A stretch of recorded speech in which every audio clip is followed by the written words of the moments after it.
संत शेखर कलिपावनावतार वैष्णव कुलभूषण श्री सीताराम चरणाम्बुज चंचरीक श्रीमद गोस्वामी तुलसीदास जी महाराज कहते हैं, भगवान अनंत है, इसलिए उनकी कथा भी अनंत है। समय समय पर संतों ने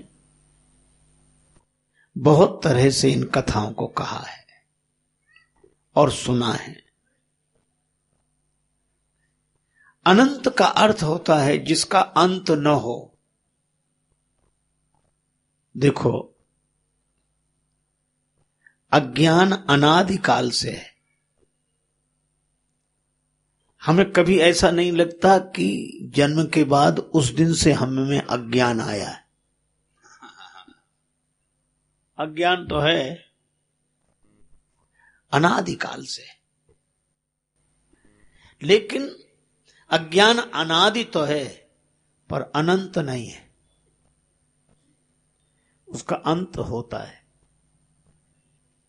भगवान जन्म लेते हुए और धाम को पधारते हुए दिखाई देते हैं, पर वे भी अनंत हैं। कैसे अनंत हैं? बड़ा सुंदर उदाहरण दिया हमारे ग्रंथों में कि जो लोग कन्याकुमारी गए हैं, उन्होंने वहां एक दृश्य देखा होगा। सवेरे सवेरे सूर्योदय देखने जाते हैं लोग, और सूर्य भगवान समुद्र में से निकलते हुए दिखाई देते हैं। और शाम को देखो तो सूर्य भगवान समुद्र में ही अस्त होते हुए दिखाई देते हैं। तो फिर प्रश्न है, क्या सूर्य भगवान समुद्र में से ही प्रकट हुए हैं? और अगर समुद्र में से ही प्रकट हुए हैं तो जहां समुद्र नहीं है वहां प्रकट नहीं होना चाहिए उन्हें?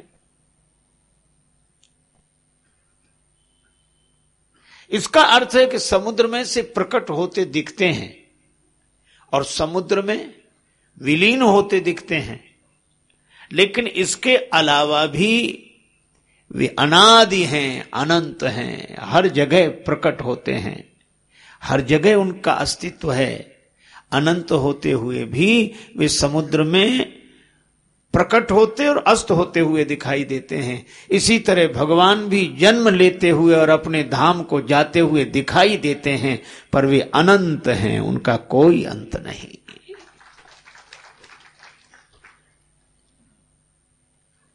अच्छा, अब एक बात है कि समुद्र से निकलने वाले सूर्य भगवान को जो देखने जाते हैं, उन्हें कोई अज्ञानी कहे, वे तो बेचारे आनंद में हैं। उदय होते हुए सूर्य को देखकर, अस्त होते हुए सूर्य को देखकर आनंद में हैं। और कोई ज्ञानी उनके आनंद को मिटाने की चेष्टा करे, अरे झूठे, समुद्र में से कहीं सूर्य निकलता है? पागल है। और कोई तर्क देने लगे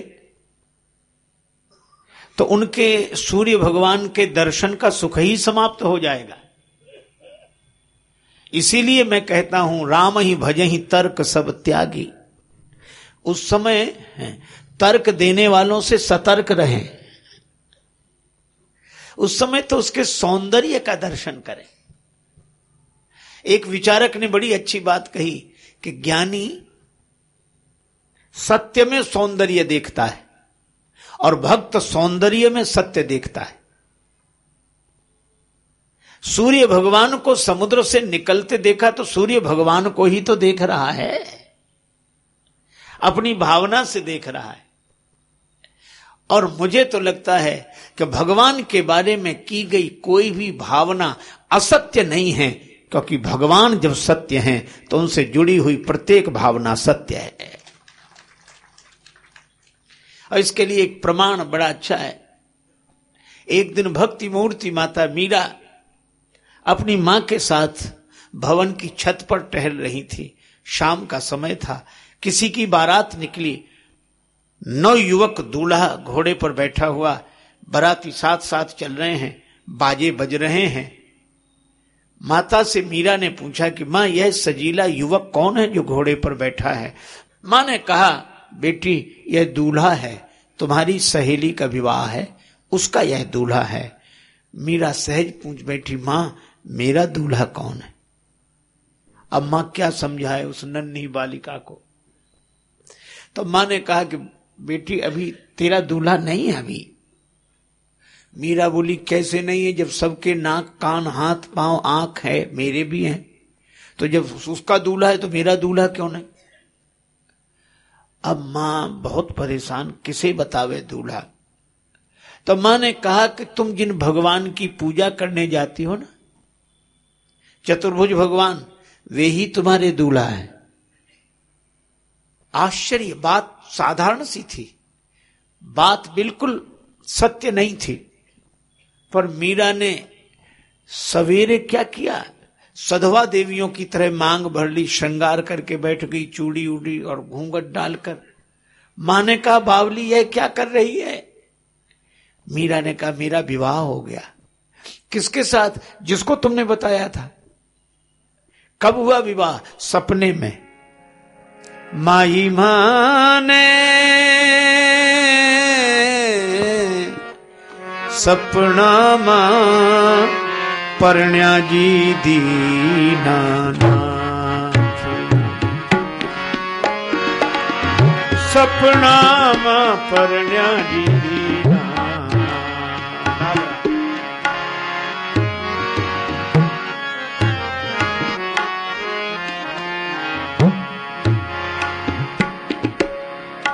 सपना मां परण्या जी दीनानाथ, दीनानाथ सुपना मां परण्या जी दीनानाथ। सपने में विवाह हुआ। बराती कितने आए? 56 कोटा जना पधार्या। 56 करोड़ बराती, जितने यादव सब बराती। दूल्हो श्री ब्रजनाथ और भगवान कृष्ण दूल्हा। अच्छा, तो का सपना मां तोरण बंध्या जी, स्वप्न में बंधनवार बंधे और मंडप में गया हाथ। मंडप में भगवान ने मेरा हाथ पकड़ा, मेरी मांग भरी, तो सवेरे में श्रृंगार करके बैठ गई। मां ने कहा, पगली, ये सपने का विवाह कहीं सत्य होता है? माता मीरा ने बड़ी सुंदर बात कही कि संसार से जुड़ा हुआ सत्य का संबंध भी सपना है, और भगवान से जुड़ा हुआ स्वप्न का संबंध भी सत्य है। इसीलिए मीरा जी को समझाने वाले हार गए, पर मीरा तो भगवान के आनंद में। मैं भी आपसे कहता हूं कि जो भक्त हैं उन्हें वाद विवाद से क्या लेना देना, उन्हें तर्क से क्या लेना देना। मिल के बैठो, आओ हम कुछ प्यार की बातें करें, मिल के बैठो, आओ हम कुछ प्यार की बातें करें। हो चुका जिक्र जहां, अब यार की बातें करें। और जिस्म देकर जिस्म के संग जिसने जानो दिल दिया, हम तो दिल से अब उसी दिलदार की बातें करें। और गले पड़ने से तो अच्छा है कि लग जाओ गले। गले पड़ने से तो अच्छा है कि लग जाओ गले। छोड़कर तकरार, अब त्योहार की बातें करें। छोड़कर तकरार, अब त्योहार की बातें करें। और बातों बातों में बात बनती हो अगर, तो फिर क्यों बात बात में तलवार की बातें करें। और राजेश जिनको मिल चुका उनकी मोहब्बत का मजा, राजेश जिनको मिल चुका उनकी मोहब्बत का मजा, वो क्यों किसी से बैठकर बेकार की बातें करें।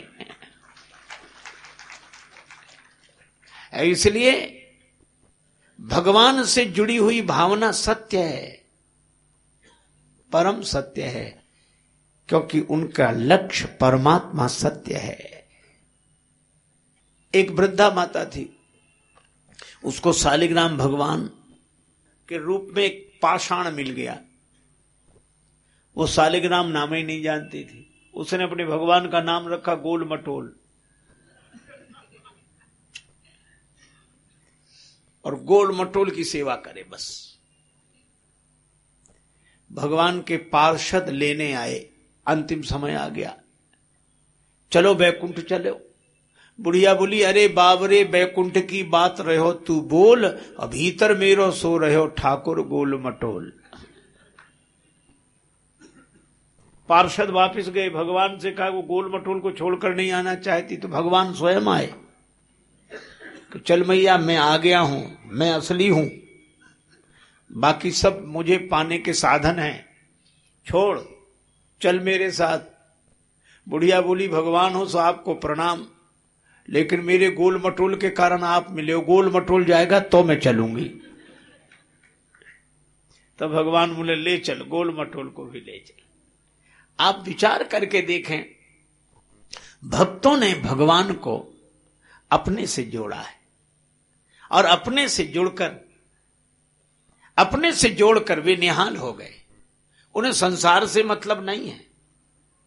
अच्छा, उन्हें कोई समर्थन दे इससे भी मतलब नहीं है, कोई विरोध करे इससे भी मतलब नहीं है। वे तो राम जी के रंग में रंगे हुए हैं। उन्हें कोई गलत कहे, ठीक है हम गलत हैं, पर हम और हमारे भगवान, बस यही सिद्धांत है। हरि अनंत, हरि कथा अनंता। भगवान का भी अंत नहीं है, भगवान की कथा का भी अंत नहीं है। कहां सुनहि बहुविधि सब संता। भगवान की इन कथाओं को कहने वाले भी संत होंगे, सुनने वाले भी संत होंगे, क्योंकि भगवान की कथा कही जाए और सुनी जाए। गावहि सुनहि सदा मम लीला। एक, अब भगवान के 3 रूप हैं, 3। एक तो वे धर्मावतार हैं, रामो विग्रहवान धर्मः, तो उन्हें धर्मावतार मानकर अपना आचरण सुधारना चाहिए। दूसरे वे भगवान हैं, भगवान मानकर उनकी भक्ति करनी चाहिए। और तीसरे वे ब्रह्म हैं, ब्रह्म जानकर अपने आत्मा में उनके अद्वैत रूप का अनुभव करना चाहिए। तीनों एक साथ। और इसीलिए रामचरितमानस लिखा गया है। तो कोई तो राम जी को धर्मावतार के रूप में देखता है, कोई भगवान के रूप में, कोई ब्रह्म के रूप में। और राम जी अलग अलग दिखाई देते हैं, लेकिन अलग अलग दिखाई देने के बाद वे एक ही हैं। हरि अनंत, हरि कथा अनंता। कोई किसी दृष्टि से देखता है, कोई किसी दृष्टि से देखता है। इसीलिए अपने मन को खाली करके भगवान को देखो।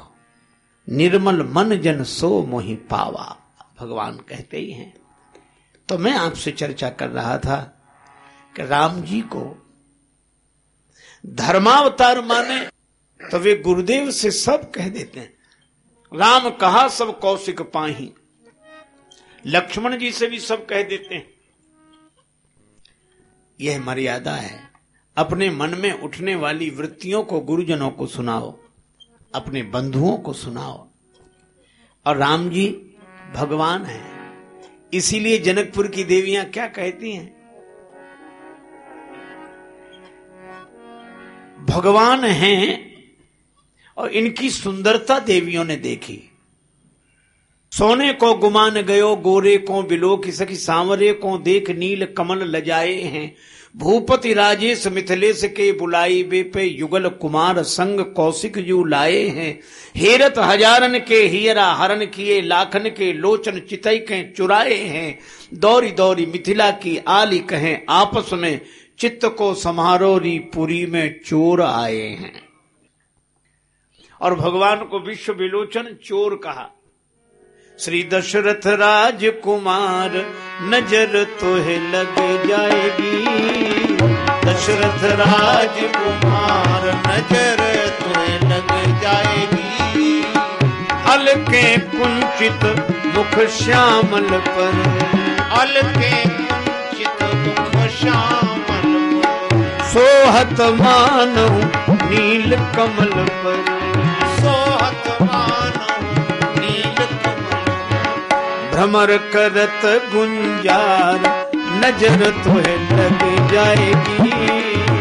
भ्रमर करत गुंजार नजर तोहे लग जाएगी। दशरथ राजकुमार नजर तोहे लग जाएगी।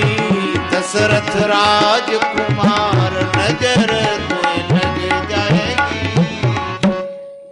क्रीट मुकुट सुंदर सिर सोहे श्रवणन कुंडल मुनि मन मोहे। ये हीरन के हार नजर तोहे लग जाएगी। ये हीरन के हार नजर तोहे लग जाएगी। दशरथ राजकुमार नजर तोहे लग जाएगी। दशरथ राजकुमार नजर तोहे लग जाएगी। और सखियां कहती क्या है? ये चर्चा घर घर अलियन में बिहरे मिथिला की गलियन में। जनु देह धरे श्रृंगार नजर तोहे लग जाएगी। देह धरे श्रृंगार नजर तोहे लग जाएगी। दशरथ राजकुमार नजर तोहे लग जाएगी। अब कहती क्या है? आप बड़े सुंदर हो, ऐसा लगता है जैसे श्रृंगार ही देह धारण करके घूम रहा हो। पर ये हैं कौन? एक सखी बोली, राम लखन मुनि के संग आए। चितवत ही चित चपल चुराए। हे चोरन के सरदार नजर तोहे लग जाएगी। चोरन के सरदार नजर तोहे लग जाएगी। दशरथ राजकुमार नजर तोहे लग जाएगी।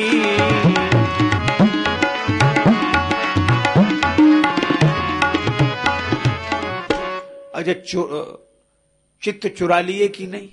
विश्व विलोचन चोर। अच्छा, चोर चोरी करने के बाद कहीं छिपता, ये तो बीच बाजार में घूम रहे।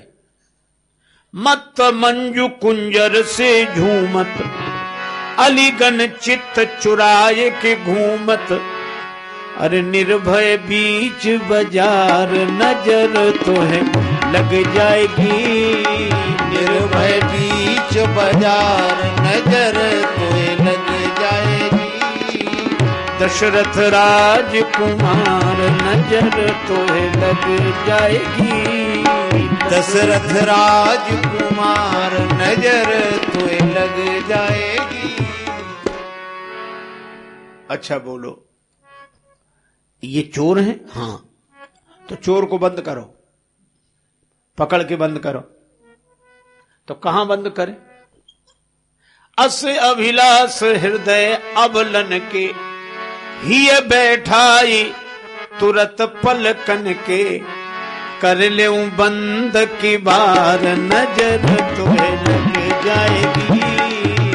कर ले बंद की बार नजर तोहे लग जाएगी। दशरथ राजकुमार नजर तोहे लग जाएगी। दशरथ राजकुमार नजर तोहे लग जाएगी। एक सखी बोली कि नहीं नहीं, इनको अपने हृदय में बंद मत करो। क्यों? कानून को हाथ में मत लो। चोर को पकड़कर बंद रखना सबके अधिकार की बात नहीं। अच्छा, अब आप देखो, ये प्रसंग मैंने जानबूझकर आपको सुनाया। ये देवियां भगवान की सुंदरता देख रही। सखीन कोटि काम छवि जीती, करोड़ों कामों की छवि जीत ली। इन जैसे सुंदर कोई है ही नहीं, और हम तो इनकी सुंदरता पर बलिहारी हैं। ठीक है, आप एक बात विचार करके देखना, जब हमारा मन किसी के सौंदर्य पर आसक्त होता है तो निश्चित रूप से हमारे मन में काम का दोष पैदा होता है। मन काम से भर जाता है। ये दुर्बलता आती ही है किसी के प्रति आकर्षण हुआ, रूपासक्त हम हुए, तो काम आता है। पर आप आश्चर्य करोगे, मिथिला की देवियों के मन में काम आया ही नहीं, और सौंदर्य की चर्चा पूरी, सुंदरता पर बलिहार होने का भाव पूरा, पर काम नहीं आया। का क्यों नहीं आया? क्योंकि यही अंतर है। मैं वही बार बार कहता हूं कि आप भगवान के सौंदर्य पर अगर आसक्त हैं तो आपके मन में काम नहीं आएगा। जहां राम तहां काम नहीं, जहां काम नहीं राम। तो हुआ क्या कि जब कामासक्त मन होता है तो उसे अपनी देही की याद आती है, देह की, वह भोक्ता बुद्धि उसके मन में पैदा होती है। लेकिन जनकपुर की देवियों को राम जी का सौंदर्य देखकर देही की याद नहीं आती, उन्हें वैदेही की याद आती है। बर सांवरो जानकी जो। राम जी सांवले सरकार तो श्री जानकी जी के योग्य हैं, बस। अच्छा, तो तुम क्या चाहती हो? राम जी तुम्हारी तरफ देखें? नहीं नहीं, श्री जानकी जी तुम्हारी तरफ देखें ना। फिर का श्री सियाजू राम जी को निहारें और राम जी श्री सियाजू को निहारें और हम युगल सरकार का दर्शन करके आनंदित हों, यह भाव है। कहीं कामासक्ति नहीं है ही नहीं। और अद्भुत बात है, श्री सीता जी राम जी को देखती हैं, राम जी सीता जी को देखते हैं, और ये भक्त युगल सरकार का दर्शन करते हैं। इसीलिए मैं कहता हूं कि जिनका मन संसार का सौंदर्य देखकर काम से भरा हो, उन्हें चाम का सौंदर्य नहीं, राम का सौंदर्य देखना चाहिए। अब कितनी अद्भुत बात है, सौंदर्य देखने का सुख तो है, भगवान की छवि देखकर सौंदर्य देखने का सुख तो है, पर खतरा कोई नहीं। मैं कहता हूं ऐसी सुविधा देने वाला भक्ति के अलावा कौन है? भक्ति नहीं कहती आंख मूंदो, भक्ति कहती भगवान को देखो, भगवान की सुंदरता देखो। लाजई तन शोभा निरख कोटि कोटि शत काम, करोड़ों करोड़ों रति काम जिनकी शोभा को देखकर लज्जित हो रहे हैं, उस शोभा को देखें, उस सौंदर्य को देखें। अगर भगवान प्रकट न हुए होते तो ऐसा सौंदर्य कहां देखने को मिलता। श्री रामानुजाचार्य जी के समय में एक भक्त थे। भक्त होने के पहले वे अपनी प्रेमिका के रूप में आ सकते थे। भगवान की शोभा यात्रा निकली, उस व्यक्ति से प्रेमिका ने कहा कि भगवान की शोभा यात्रा देखो, बाहर चलो। बोला हम तो तुमको ही देखेंगे, हमें भगवान से कोई लेना देना नहीं, हमारे लिए तो भगवान का सौंदर्य तुम ही हो। अब वो न माने, प्रेमिका बोली चलो। बोले चलेंगे तो पर हम भगवान की तरफ नहीं तुम्हारी तरफ देखेंगे। प्रेमिका बोली लोग देखेंगे। बोले लोग देखें तो देखें, हमें किसी की परवाह नहीं। और वो गया छाता लेकर, प्रेमिका के चेहरे की तरफ देखे, प्रेमिका भगवान की तरफ देखे, वो प्रेमिका की तरफ देखे। अब भीड़ में श्री रामानुजाचार्य जी ने देखा इतना रूपासक्त व्यक्ति, दूसरा कोई होता तो घृणा करता, लेकिन श्री रामानुजाचार्य जी प्रसन्न हुए कि यह निश्चित भगवान की भक्ति का अधिकारी है। अरे क्या अधिकारी है, वो चाम के सौंदर्य में इतना मोह आ सकता है, और भक्ति का अधिकारी। भगवान श्री कृष्ण भी कहते हैं अब चेत सुदुराचारो भजते माम अनन्य भाग। सुदुराचारी भी, सु माने व्यवस्थित दुराचारी, बताओ अब इससे ज्यादा और कौन होगा? वो भगवान तक को नहीं देख रहा, लोकलाज तक को नहीं देख रहा, कामातुराणाम न भयम न लज्जा। पर श्री रामानुजाचार्य जी कहते हैं कि यह है भगवान को देखने वाला। बोले क्या देखने वाला? वो तो देखते ही नहीं। रामानुजाचार्य जी ने कहा कि जो संसारी चीज को इतने आसक्त होकर देख रहा है, वो जब भगवान का सौंदर्य देख लेगा तो संसार छूट जाएगा इसका। तो कोशिश करो। उन्होंने भगवान से प्रार्थना की कि इसे अपना सौंदर्य दिखा दे। भगवान ने कहा कि हम दिखा तो तब दें जब वो देखे, वो तो इधर देख ही नहीं रहा है। श्री रामानुचार्य जी बोले कोशिश करेंगे। भगवान आकर विराजे मंदिर में, शोभा यात्रा पूरी हुई। रामानुजाचार्य जी ने उससे कहा कि एक बार तो देख ले। बोले नहीं, मैं तो इधर ही देखता हूं, उधर देखना ही नहीं। तो उसकी प्रेमिका से कहा, वो प्रेमिका भी कहना न माने। श्री रामानुजाचार्य जी ने कहा उस प्रेमिका से कि तुम भगवान के बगल में खड़ी हो जाओ।